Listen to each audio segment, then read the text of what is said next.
Hi everybody, so now we're going to look at dividing decimal numbers using short division. So the calculation we're going to be doing is 187.5 divided by 6.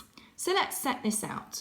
We have 100, 8 tens, 7 ones, 5 tenths. At the moment, no hundredths. Okay, and we'll be dividing that by 6.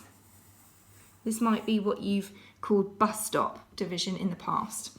Okay, so the first step is to see how many groups of 6 we can make from 100.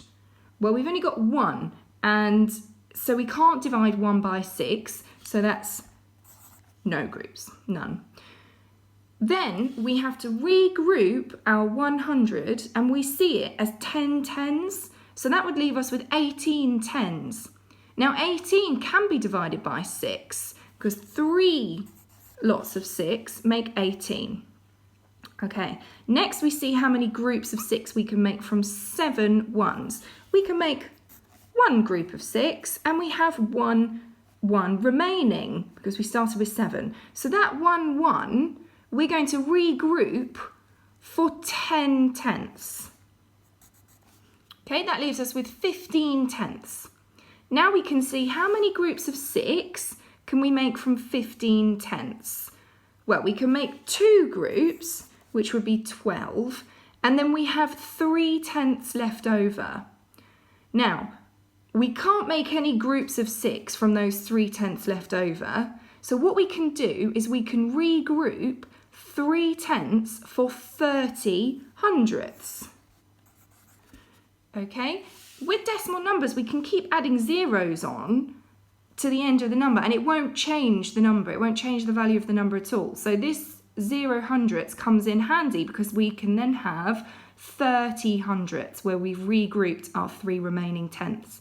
And then we see how many groups of 6 can we make from 30 hundredths. We can make 5 groups. So our answer is 31.25. Now, if you want to, you can also check that using the inverse operation. So the inverse operation of division is multiplication. You can multiply 31.25 by 6 and you should get your initial answer. So let's check that. 6 times 5 is 30. 6 times 2 is 12 and we've got the 3 already to add on, so that's 15.